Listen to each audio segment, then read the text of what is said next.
Señora McClintock, onde de son esos coses? Llévales al mío cuarto. Sí.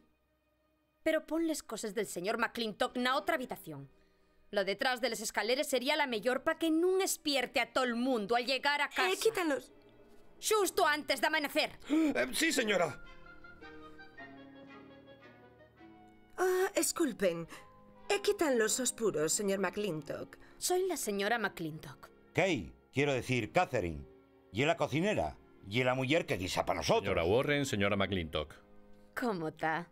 Encantada de conocerla, señora McClintock. Igualmente. Entrego aí mesmo a traballar e supongo que llegué a la conclusión de que esta era la casa dun home soltero. Hielo y nun lo lle. Voy a explicarlo para que quede claro, señora Wallace. Y la señora Warren.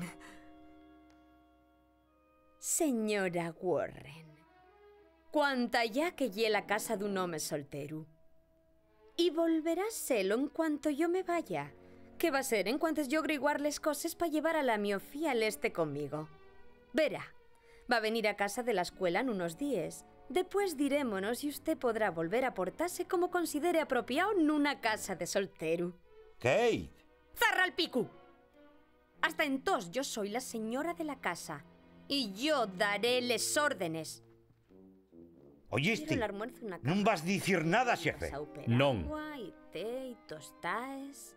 GW, en cuanto guarde les míos coses, quiero falar contigo de Rebeca. Sí, señora McClintock. Como usted diga, señora McClintock. Como non, señora McClintock. Les tostáis doraes. Y en sin mantequilla. Sí, señora. Un momento, xefe. Au crees que vas? Acabo de recordar que tengo Pero una dixo cita. que quería falar contigo. Ya lo oí.